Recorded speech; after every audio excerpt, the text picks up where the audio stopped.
primero que nada, sean bienvenidos al ciclo de cine debate del Club de la Libertad.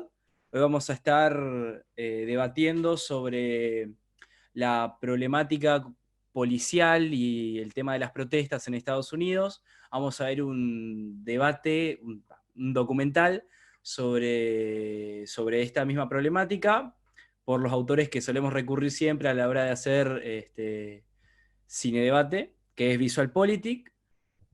El video se titula ¿Qué hay detrás de la ola de protestas en Estados Unidos? Y bueno, espérenme que comparto la pantalla y arrancamos. Sí. ¿Ahora sí? Muchas de ellas han terminado en violencia y saqueos. Por el momento ya han muerto 3 activistas y un policía. En mitad de la mayor crisis sanitaria del siglo, ahora los estadounidenses también están sufriendo las revueltas más violentas en décadas. Incluso Donald Trump ha amenazado con sacar al ejército a las calles. Pero ¿por qué protestan? Un nombre propio: George Floyd, un ciudadano que iba desarmado y que fue brutalmente asesinado por un policía de Minneapolis. Ocurrió el 25 de mayo de 2020.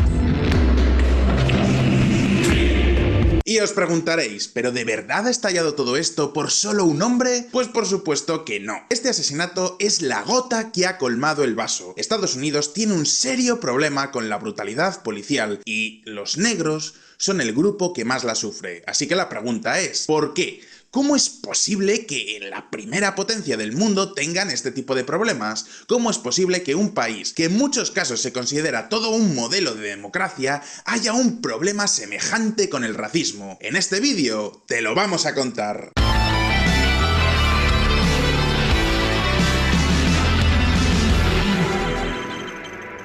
Os voy a hacer una pregunta y no vale mirarlo en la Wikipedia. ¿Cuál es el país con la mayor población carcelaria del mundo? Exacto, lo habéis adivinado. Estados Unidos. Los siguientes en la lista son Tailandia y Turkmenistán.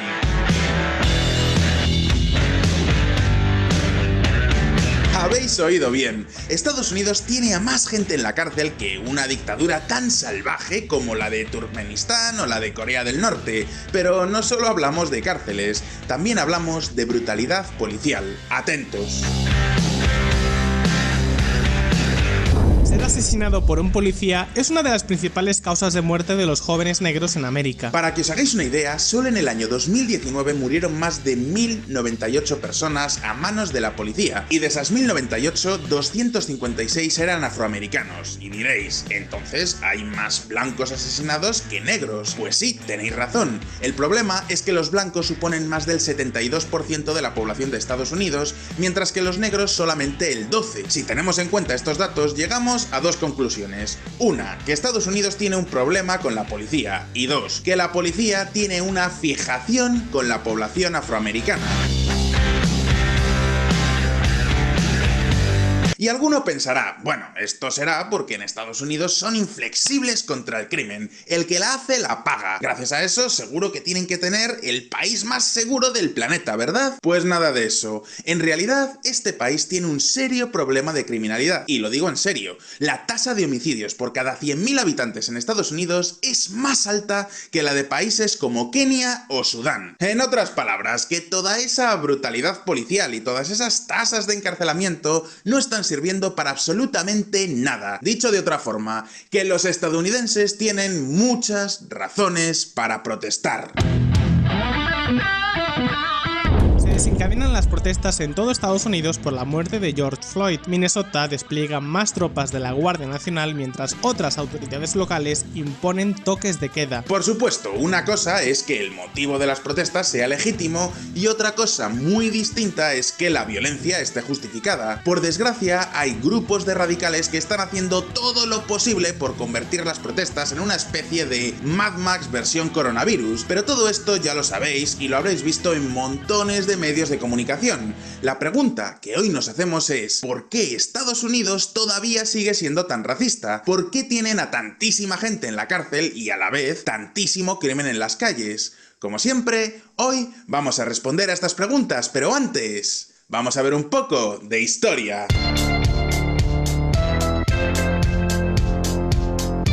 gran problema americano. Os voy a hacer una pregunta. ¿Dónde creéis que es más fácil que te peguen un tiro? ¿En Medellín, Colombia o en Baltimore, Estados Unidos? Pensadlo bien, Medellín es tristemente famosa por ser la cuna de Pablo Escobar, mientras que Baltimore es la cuna de Edgar Allan Poe. Pues con las estadísticas en la mano, la respuesta correcta es Baltimore. ¿Y sabéis qué es lo peor? Que Baltimore ni siquiera es la ciudad más peligrosa de Estados Unidos. Hay lugares mucho peores. Y sí, vamos a ser honestos, Estados Unidos es cada vez menos violento. Desde los años 70, las tasas de homicidios han bajado de forma consistente año tras año. El problema, que incluso habiendo mejorado, siguen estando unos niveles de locura.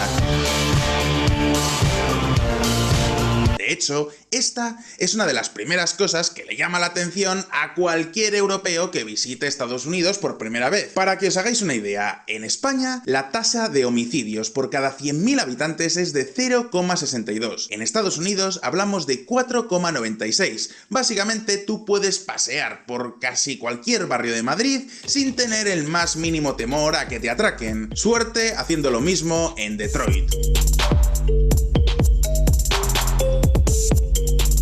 Y ya sé lo que pensaréis todos, este es el gran estereotipo que tenemos todos los europeos cuando miramos a Estados Unidos. La culpa de todo la tiene la segunda enmienda, el derecho a llevar armas.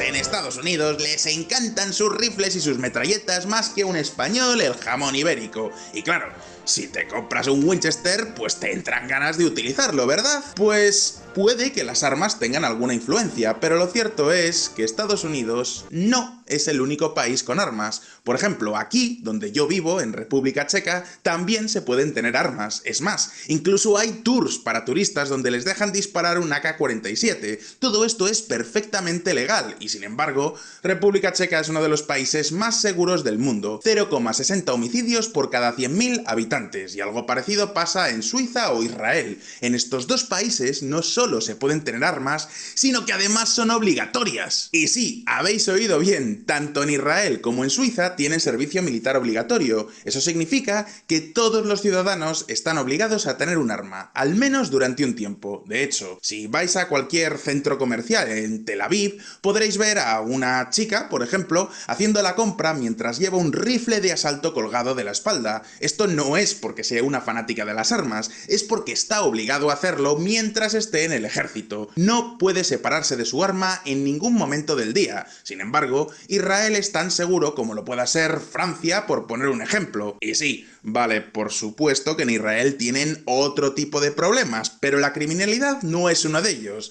Y diréis, entonces, ¿qué es lo que explica que Estados Unidos sea tan violento? Por supuesto que hay muchísimos factores que explican esta violencia, pero uno de ellos es la pobreza.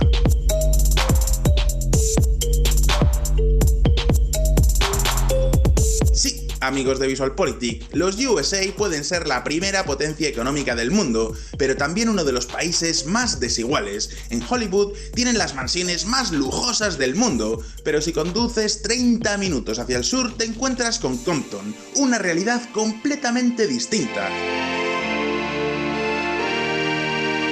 Y es justo en estas zonas donde se concentra casi toda la pobreza y el crimen. Y en Estados Unidos, la pobreza está conectada a otra característica muy, pero que muy importante: la raza. Para que os hagáis una idea, la renta media de un negro en Estados Unidos es hasta un 60% más baja que la de un blanco. Pero no solo eso, si eres afroamericano, significa que tienes muchísimas más probabilidades de sufrir un atraco que si eres blanco, hispano o asiático. Aunque, seamos honestos, lo más probable es que el señor que te atraque también sea afroamericano. Da igual la estadística que miremos, en prácticamente todos los casos encontramos el mismo patrón. A los asiáticos les va fenomenal, después van los blancos, luego los hispanos y finalmente los negros. Y repito, da igual la estadística, incluida esta. Los condados con negros suponen más de la mitad de los casos de coronavirus en Estados Unidos y cerca del 60% de las muertes. Y diréis, pero ¿y esto cómo es posible? Hace casi 60 años desde que Martin Luther King pronunció su famoso discurso. Estados Unidos ha tenido incluso un presidente negro. ¿Cómo es posible que este país siga siendo tan racista? Pues ahora mismo lo vamos a ver.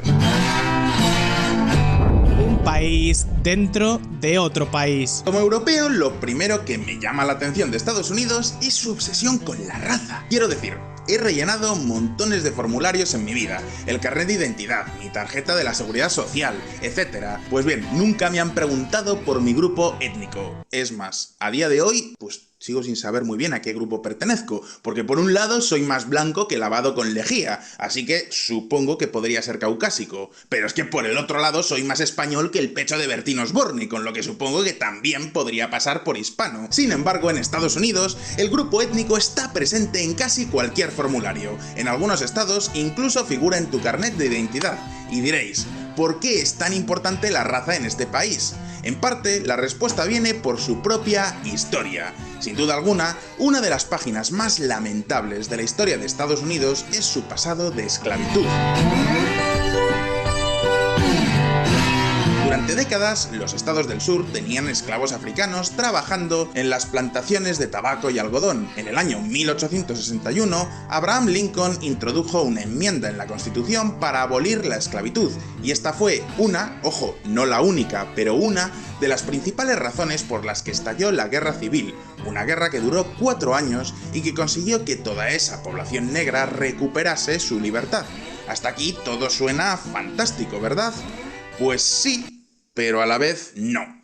Para empezar, acabar con la esclavitud no significa acabar con el racismo. Tras el fin de la Guerra Civil, surgió un grupo terrorista, el Ku Klux Klan, cuyo objetivo era perseguir y matar a todos los esclavos liberados. Pero no solo hablamos de un grupo terrorista. Los estados del sur aprobaron varias leyes que permitían la segregación de los negros. Es decir, que sí, sobre el papel podían ser libres, pero no podían mezclarse con los blancos.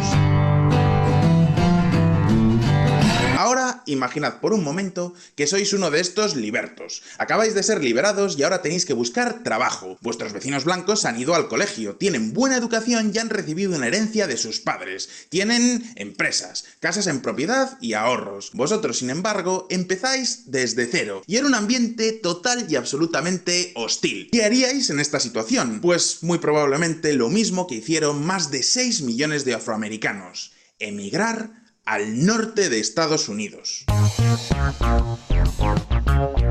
A este fenómeno lo llaman la Gran Migración, y no sé si os habéis dado cuenta, pero he dicho 6 millones de personas que bien podríamos llamar refugiados. Para que os hagáis una idea, durante la crisis de los refugiados en Europa, llegaron alrededor de 290.000 personas de Oriente Medio en el año 2015. En este caso, hablamos de 6 millones. Por supuesto que esta migración no se produjo solamente en un año, sino que en realidad hablamos de un proceso que empezó en 1910 y se prolongó por 5 décadas, pero aún así, hablamos de una de las mayores migraciones de la historia, y como os podéis imaginar, los estados del norte no tenían tantos puestos de trabajo que ofrecer.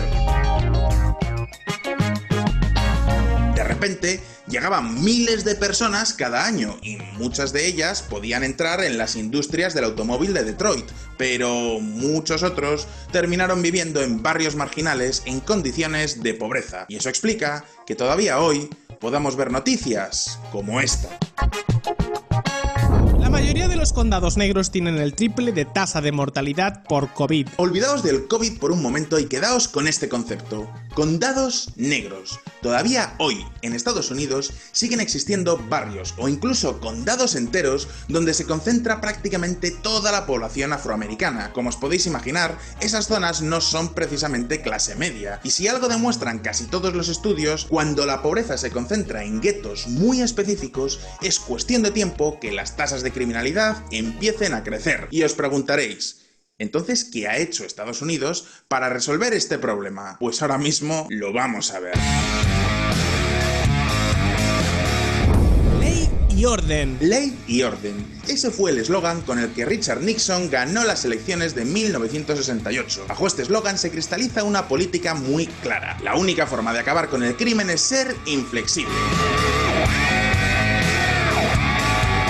Y aquí tenemos tenemos que hacer un pequeño paréntesis. Veréis, tanto Estados Unidos como Reino Unido tienen un sistema legal totalmente distinto al que tenemos en Europa. Sus leyes están basadas en la llamada Common Law. Para que os hagáis una idea, en un país como España tenemos una cosa llamada Código Penal. Ahí están escritos todos los supuestos delitos y su correspondiente pena. Los jueces solo se limitan a aplicar ese Código Penal en cada uno de los casos. En Estados Unidos, sin embargo, casi todas las decisiones judiciales se toman en base a casos previos. Y por eso habréis visto tantas películas de juicios donde el abogado llega y dice: en el caso del estado de Minnesota contra Jim Johnson, hicieron esto y lo otro y lo demás allá. Pues bien, uno de esos casos que dicta doctrina ocurrió en el año 1982, en el llamado caso Harlow vs. Fitzgerald. En ese juicio es donde se aprobó una nueva doctrina legal. ¡Atentos!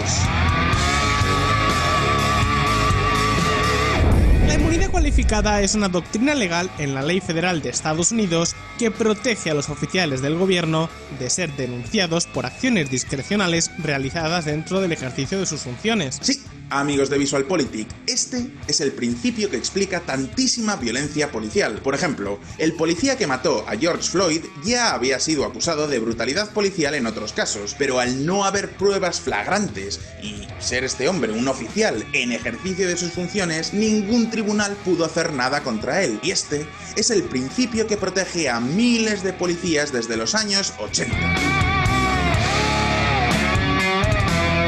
Pero no solo eso, imaginad que sois un policía en Detroit. Vuestro trabajo es evitar los crímenes, pero obviamente no podéis ir a un barrio marginal y parar a todo el mundo. Primero, porque necesitaríais una orden judicial, es decir, que necesitáis filtrar a la gente que es más propensa en principio de cometer un delito. Pero como os podéis imaginar, los criminales no van por ahí con un letrero en la frente que diga criminal. Y aquí es donde el racismo juega un papel fundamental, porque las estadísticas no mienten. Los afroamericanos son la raza con más riesgo de exclusión social, y eso implica que son más propensos a ser víctimas y más propensos a ser agresores. Por supuesto que esta no es la única variable, pero sí es la más fácil de detectar a simple vista y por razones obvias, y todo esto explica otra realidad tan triste como cierta.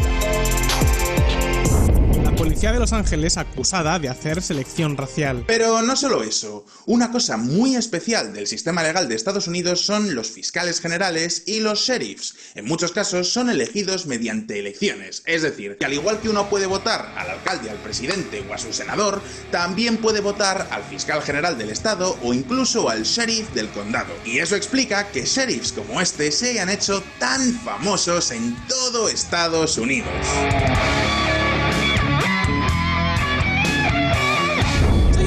Que cree en la igualdad de oportunidades en el cumplimiento de la ley.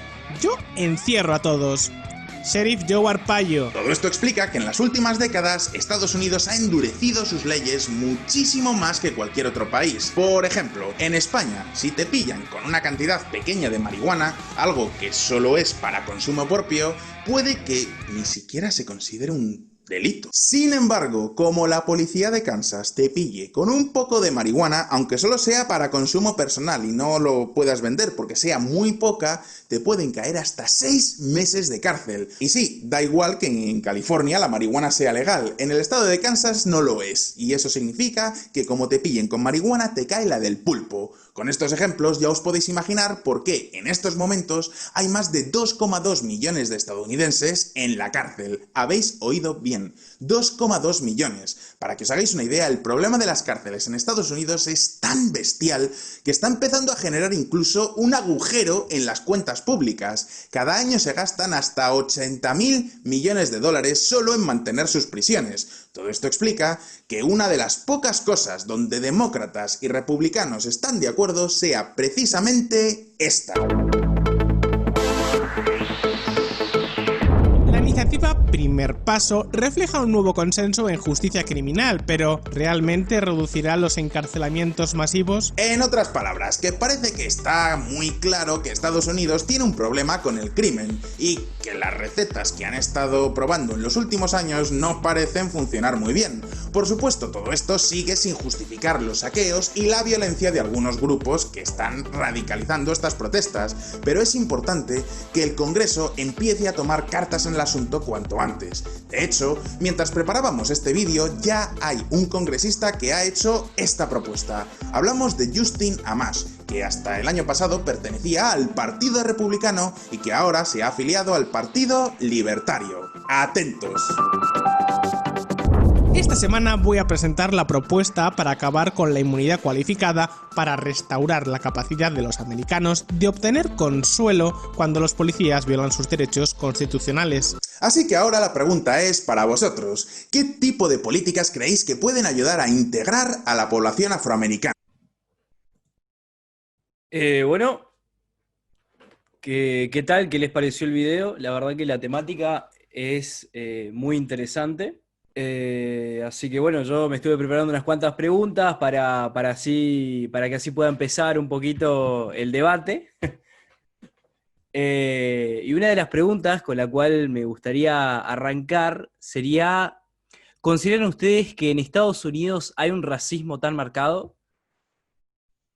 Porque generalmente nosotros, navegando por redes sociales y demás, vimos unas estadísticas en las cuales, no sé si las habrán visto, pero yo al menos vi unas estadísticas en las cuales se demostraba que los negros eran, digamos, la población negra era la que más delitos cometía y el margen de homicidios entre blanco a negro no era tan grande, digamos, sino que era más el daño que se causaban de personas negras a personas, o sea, los homicidios que se causaban de personas negras a personas negras que de personas blancas hacia negras.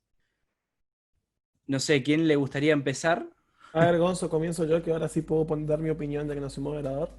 Yo creo que se nota que hay un gran racismo en Estados Unidos. Es evidente que hay un racismo importante. Me gusta que en el video marquen, por ejemplo, de que para los papeles importantes, ya sea la documentación o... eh, ¿cómo se llama esto? No me sale ahora. Con el permiso de conducir te pide la raza étnica, que creo que es algo bastante raro. Nunca en mi vida vi que me hayan pedido raza étnica en ninguno de los papeles que completé en mi vida, la cantidad de trámites que hago. Pero sí se nota que hay un racismo marcado y siempre en sí Estados Unidos fue un país racista. Le costó salir de la esclavitud, pero sí se ha mostrado una evolución, ya que en el video te demuestran igual de que por lo menos la violencia bajó cada año, sigue siendo un país muy violento, pero sí se ve todavía ese racismo. No tuve la suerte de ir a Estados Unidos, la verdad, hablo sin haber estado, pero sí tengo muchos amigos y familiares que fueron ahí, donde se nota a veces esos barrios que en el video explican, donde solo hay personas de color negro y donde vos llegas a decir la palabra niga y son capaces de matarte. Eh, y es una palabra muy fuerte que acá se normalizó bastante decir entre los jóvenes a veces niga, y vos decís niga en Estados Unidos y es un insulto de lo más fuerte. Así que sí hay un gran racismo dentro de la sociedad estadounidense, que capaz ahora está buscando mejorar, pero que con las estadísticas capaz, o con los datos, o con esta muerte de Floyd, que capaz, como dice el video, fue la gota que rebasó el vaso con este tipo de cuestiones, ya que un país que era el país más afectado por el virus, ahora en este momento, eh, tuvo una ola de protestas donde la gente salía sin barbijo, obviamente sin barbijo, sin respetar la distancia, encargándose de saquear emprendimientos que no tenían ningún tipo de relación con el tema, pero se encargaron de hacerlo, y como dice también en el video, que trataron de hacer un Mad Max por el coronavirus, que Mad Max es una película post-apocalíptica. Así que yo sí creo que existe un gran racismo, creo que mucha capaz de esta sociedad estadounidense está cansada de sentir ese racismo. Capaz está bajando la cantidad de personas que es así, pero se sigue sintiendo como perseguidos, por decirlo así. Y creo que la muerte de este señor Floyd fue como que la gota que rebasó el vaso. Gracias, Fran. La verdad que muy interesante lo que decís. Henry Alvarado dice que para él, entre otras cosas, las cicatrices de la guerra de secesión todavía perduran. Si te querés, que hable por micrófono, Henry. sí, si te querés explayar un poquito más sobre tu comentario, joya. Te escuchamos, no pasa nada. Hola chicos, bueno sí, entre otras cosas, ¿no? Hay múltiples factores que hacen que la población negra, que dentro de todo es una minoría, o sea, me explico. Yo pienso que en las poblaciones del sur todavía existe como un resentimiento de los resultados de la guerra de secesión, que principalmente fueron factores económicos y la abolición de la esclavitud lo que los llevaron a la guerra en Estados Unidos. Los estados del sur pretendían separarse de la Unión Americana. Eh, Pienso que eso todavía en la mentalidad de mucha gente de esa zona, del sur de los estados de Carolina, Atlanta, todas esas cosas, todos esos estados, todavía existe esa aversión contra la raza negra en sí. Sin embargo, yo pienso que también hay un factor de que los mismos negros, o sea, la misma gente de raza negra, de color negro, se autodiscrimina muchas veces. Eh, yo, por ejemplo, vi una entrevista que le hicieron al actor este de Hollywood, Morgan Freeman, que él dice que el que la gente se refiera a él como un hombre negro y que él se refiera a personas como personas blancas, marcan una discriminación entre ellos mismos cuando todos ellos son norteamericanos o estadounidenses. Hablaba específicamente del mes de la historia negra y él puntualizaba que la historia negra es la historia de Estados Unidos, básicamente, desde sus inicios, aunque hayan llegado a través de barcos, la trata de esclavos y todo esto, la población negra siempre ha formado parte de la historia de los Estados Unidos. Entonces, entre esos dos factores, pienso que persiste un racismo, pero no es solamente culpa de la gente de raza blanca, de color blanco, sino también de la gente de color negro, porque Estados Unidos, con todos los efectos que pueda tener, a pesar de esta discriminación, tuvo un presidente de ascendencia africana, de color negro, y fue reelecto 2 veces, siendo la población negra minoría, es decir, que mucha gente de color blanco votó por él. La verdad que muy interesante lo que decís. No sé si a mí se me permite dar la opinión, pero estoy muy de acuerdo con lo que vos decís. Para mí, vale la redundancia, considero que el racismo, digamos, depende de la zona, ¿no? Pues no es lo mismo, no es muy distinta la cultura entre Estado y Estado. Eh, en lo que respecta, vale la redundancia, a Estados Unidos. Si nadie más quiere aportar su opinión sobre el tema, tengo otra pregunta para hacerles. Gonzo, yo ¿Mm? creo que una cosa antes para cerrar, que lo que dice Henry es algo importante. Esa entrevista, creo que yo también vi la entrevista de Morgan Freeman. eh, y sí, es algo que quería decir y no me salían las palabras de eso, que se autodiscriminan los negros, por decirlo así. Que ellos mismos a veces son los que se sienten capaz, puede ser capaz un miedo, un temor por, bueno, los antecedentes, porque yo creo que tienen las razones para sentir miedo o para sentirse discriminados, ya que la guerra no fue una guerra muy linda que digamos, prácticamente dividió a Estados Unidos en dos partes, eh, pero sí creo que no creo que sea todo culpa de esta gente, sino también un poco de mano de la cultura yanqui estadounidense, que a veces no es la correcta. Se tiene a Estados Unidos como el mejor país del mundo, el primera potencia Ujú. mundial, pero tiene costumbres, tiene actos, tiene diferentes razones por las que decís, bueno, puede ser el país que domina el mundo en este momento, que económicamente es más potente, con las mejores tasas de desempleo, etcétera, etcétera, pero sí tiene una cultura a veces que es racista, que ahora está tratando de cambiar, parece, pero llama la atención el tema de Obama, llama la atención que Obama incluso se lo tiene mucho respeto a Obama en Estados Unidos, eh, y no fue electo de vuelta porque no puede directamente, porque no me sorprendería que haya sido elegido una tercera vez si la Constitución lo hubiese dejado. Así que si querés vos seguimos con el otro tema si nadie quiere opinar. Alberto pidió la palabra, por favor. Sí, yo para agregar nomás en esta línea de lo que están conversando, yo creo que cualquier afirmación en esto puede ser una generalización exagerada, ¿no? Yo no me animaría a decir que la sociedad americana es una sociedad racista, bajo ningún punto de vista, me parece una afirmación demasiado general.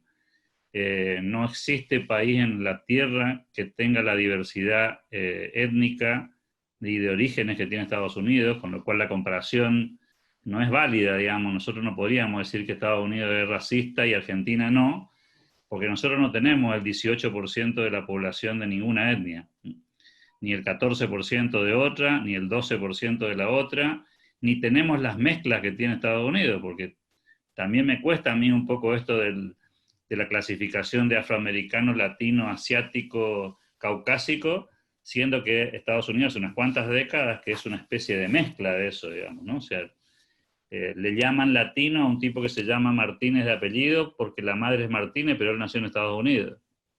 Le llaman afroamericano a alguien cuyos padres, el papá es afroamericano, que es un eufemismo, por cierto, y la madre es asiática. Es decir, es muy difícil saber a esta altura de los acontecimientos cuáles son las proporciones y participación en la sociedad americana, y también algo que dijo hoy Gonzalo, que también es cierto, también depende del Estado, digamos, ¿no?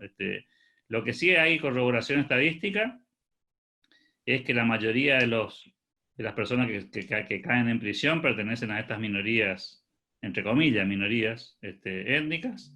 O sea, hay más afroamericanos en prisión que su proporción en población, hay más latinos en prisión que su proporción en la población, pero también podríamos hacer el mismo cálculo en la Argentina, digamos, ¿no? O sea, hay más gente detenida en Argentina en las cárceles de los sectores sociales bajos y no de los sectores sociales altos. Uh-huh. Y eso no es en Argentina no es racismo, pero en Estados Unidos sí, digamos, con lo cual yo le pondría un manto de relativismo a este tema, y en todo caso discutiría que hay sectores, claramente en Estados Unidos, en cada una de estas etnias, que tienen un rechazo a lo diferente, ¿no? A ver, los barrios chinos que vos podés ver en Nueva York o en San Francisco, no se han conformado porque hay una legislación que dice que los chinos van a vivir todos juntos, sino que ellos han decidido conformar comunidades y vivir en la misma zona de la ciudad y conformar una especie de gueto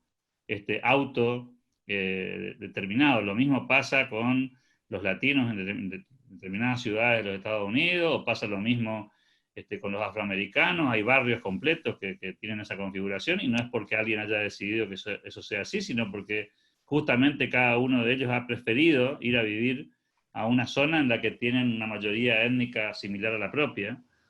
Y entonces la pregunta sería si el racismo es un problema de blancos o el racismo es un problema más generalizado. Y si Argentina tuviera, no sé, 2 millones de chinos viviendo en Argentina, si nosotros no seríamos anti-chinos, ¿sí? Lo que pasa es que, claro, son todas minorías muy chiquititas en Argentina, entonces, claro, es fácil decir Argentina no es racista, ¿no? Yo le pondría, insisto, un manto de duda, y sí, en todo caso, me preguntaría si no hay en esto un poco de cinismo, digamos, o hipocresía, no solamente de los americanos, sino también de todo el mundo, que se animan a criticar con tanta superficialidad esta actitud cuando no viven situaciones ni por cerca parecidas a esas, ¿no? Eso no. Muy, muy bueno, la verdad, la opinión de Alberto. Porque nos hace, pues en el video también nombran de que generalmente estos guetos están, digamos, están tan centralizados, pero no es que precisamente sean, digamos, personas, digamos, con recursos, sino que es, digamos, son personas carentes que se centralizan, y en el mismo video lo explican, digamos, que en el mismo video explican que estos guetos se van centralizando y, digamos, van creciendo y va aumentando la delincuencia y también, digamos, la cantidad de pobreza que hay en estos mismos guetos. Y con esto Alberto me dio paso a hacer, digamos, la pregunta que es ¿qué tipo de políticas creen que pueden ayudar a integrar a la población afroamericana, digamos, o a las minorías básicamente que se reúnen en este tipo de guetos? ¿Qué políticas ustedes creen que podrían ayudar a incentivar el hecho de la descentralización de la descentralización étnica? Complicada la que tiraste, Gonzo, ¿eh? Es Yo creo buena. que, sí, yo creo que es un tema más de, capaz un cambio, sacarle ese miedo que tiene esta población minoritaria. No sé, no veo algo, porque también hay que pensar de que Estados Unidos son Estados Unidos, así que va a depender de cada estado. Eh, Sería complicado buscar una solución Ujú. global, por decirlo así, o de todo el país, sino que cada gobernador de cada estado tendría que, bueno, analizar cómo está la situación de su estado, porque seguro puedo apostar de que hay estados en que este índice de pobreza de estas etnias minoritarias, por decirlo de una manera, es mucho menor a otros lugares, pero yo creo que capaz de darle esa confianza, yo no creo en esas cosas de, bueno, porque es negro hay que darle un cupo, como Ujú. pasa con las mujeres en Argentina, o porque es transexual hay que darle un cupo de trabajo, un cupo en la lista de candidatos. Me parece que eso es una locura. Entonces yo creo que lo que habría que hacer sería hacer algún tipo de cambio, hacer algún tipo de impulso a esta sociedad que yo creo que tiene miedo. La verdad que lo que dijo Alberto tiene razón, cuando te pones a pensar de que capaz está mal generalizar tanto la sociedad yanqui, y con la cantidad de culturas que tienen los estadounidenses es importante, la verdad, que se siga manteniendo a pie. Pero yo creo que es complicada la pregunta, porque sería Ujú. algo de que cada gobernador debería ver, que cada gobernador debería analizar, Claro. eh, sin caer en la típica de, bueno, porque es negro, tiene que tener un cupo laboral, o un cupo en las elecciones, un cupo en la lista. No, me parece que sin caer en esa que ahora en Argentina pasa todo el tiempo. Claro. eh, Creo que capaz la solución sería un cambio social a ese tipo de masas, a ese tipo de población, de sacarles el miedo, y también, bueno, un cambio a todavía algunos estados que siguen siendo muy conservadores con este tipo de temas. Así que yo, en esto te digo, si alguien tiene algo para decir, yo no tengo ni la más pálida idea cómo podrías cambiar este tipo de eventos sin antes, por lo menos, un análisis de cada estado. Ujú. Yo creo que el problema, disculpa, o sea, básicamente es complicado, súper complicado determinar una política. Pero para mí uno de los problemas es que ellos mismos, o sea, las minorías, si yo tomo el caso, por ejemplo, de Argentina, como decía Alberto, tú ves a los chinos que viven en Argentina, que laburan en los supermercados, no salen de ahí, o sea, tú no lo ves integrados en la vida social del argentino. Este,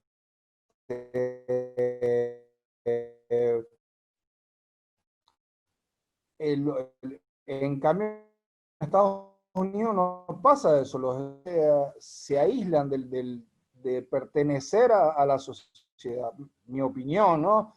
Veo mucho el ejemplo por ejemplo, las iglesias. Están las iglesias en lo que van los blancos, las iglesias en lo que van los negros con sus coros que son maravillosos, cantan bellísimo todo, pero no hay como una integración a otros sectores de la sociedad. Existe una diversidad cultural que yo creo que no existe en ninguna parte del mundo como en Estados Unidos, pero para mí también es eso, que ellos no sé si es por miedo o por cuestión Mm. cultural, ellos tienen la oportunidad de conseguir trabajo en un país como en Estados Unidos. Si consigue trabajo en Argentina, puede conseguir trabajo en Estados Unidos sin problema.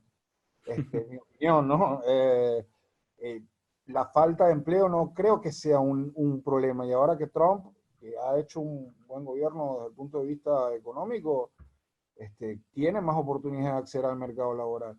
Para mí tendría que haber alguna forma de que ellos mismos erradiquen ese Ujú. aislamiento.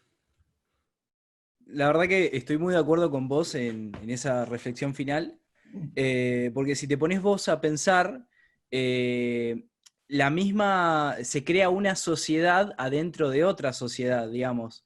La mayoría, no sé si habrán visto películas sobre guetos de negros, digamos, y te muestra como que hay una especie de sociedad adentro de otra sociedad, digamos, y cómo ellos mismos se aíslan en lo que es el barrio, el gueto.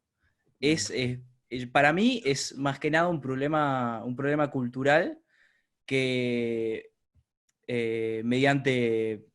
la verdad, yo no me da la cabeza para pensar alguna política, pero sí creo que debería de empezar a hacerse un cambio cultural para empezar a decirle a la gente que es del barrio, a decirle, mirá, tenés posibilidades acá, podés mejorar tus posibilidades de vida, digamos, las demás personas, las demás razas no son malas, todos podemos crear un mundo en sociedad, sin importar la etnia.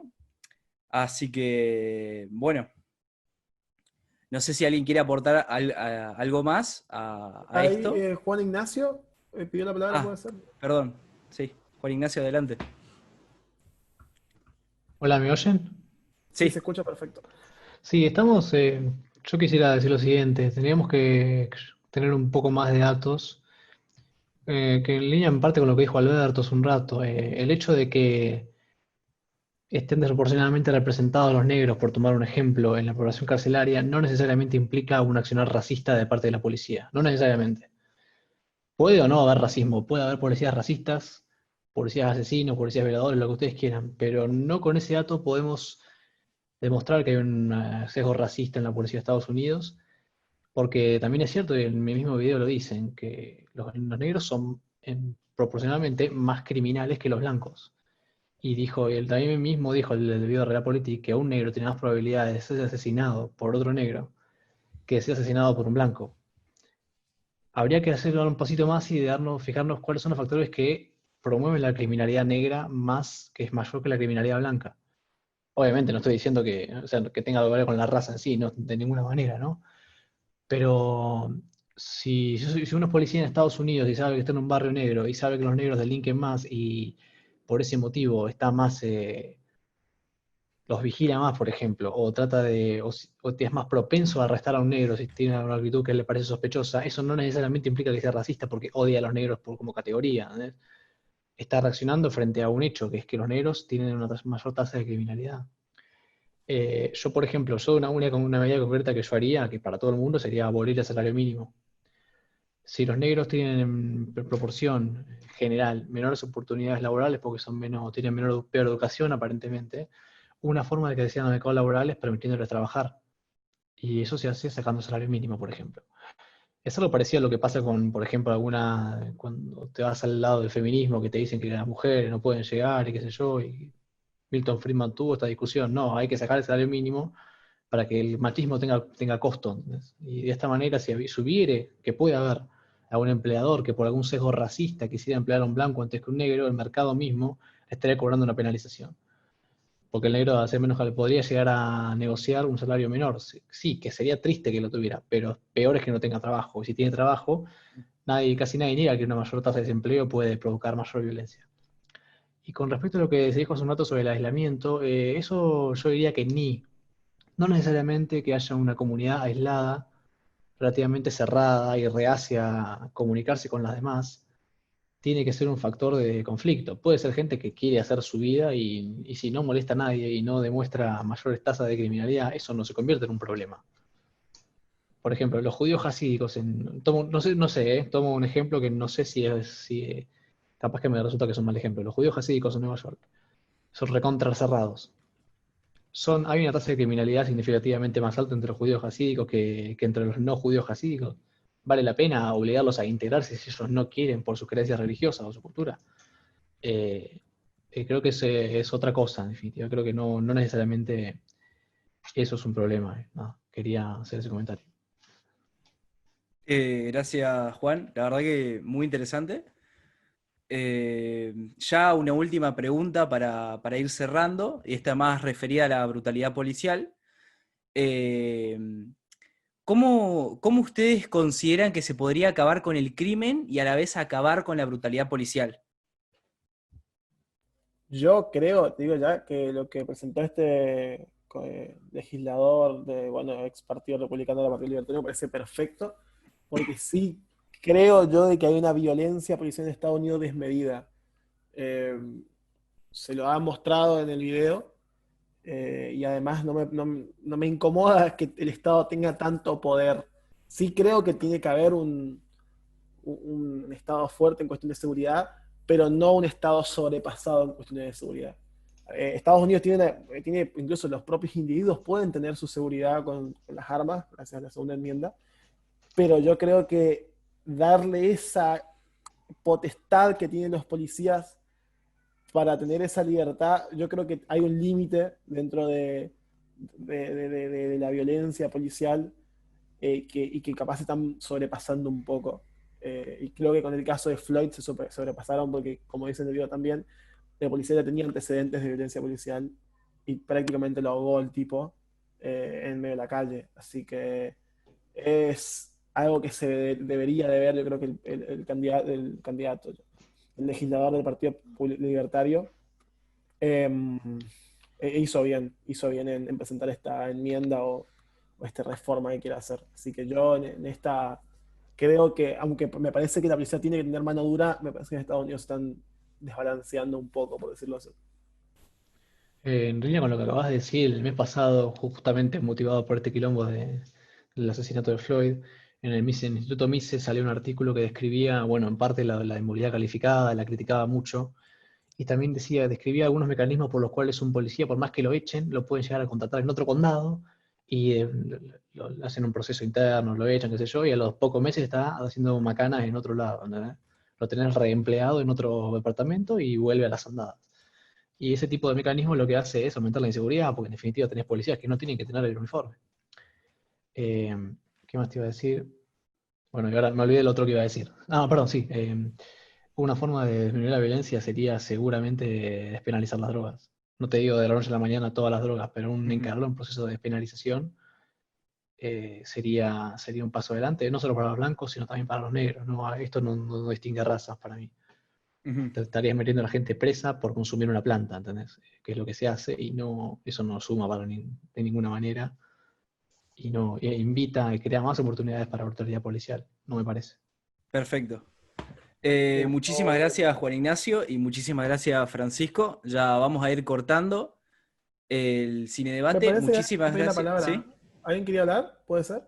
Sí, no, quería puntualizar, pienso que la brutalidad policial se ve también amparada por la fuerza que tienen los sindicatos policiales en Estados Unidos, que hacen mucho lobby en Washington. Entonces, habría que ver alguna forma de limitar ese poder. Claro, sí. Bueno, en Argentina también tenemos más pueblos de los sindicatos, me parece. Bueno, sí, cerramos con eso entonces. Ya estamos Dale, ahora. dale.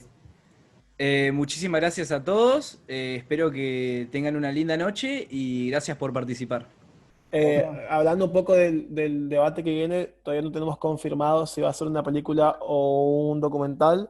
Lo más probable es que lo tenemos con la película del Joker. Me lo habían pedido mucho para que lo podamos debatir, pero vamos a ver con los chicos del ciclo si vamos por otro documental para no hacer tan largo el tema. Así que muchas gracias a los que participaron.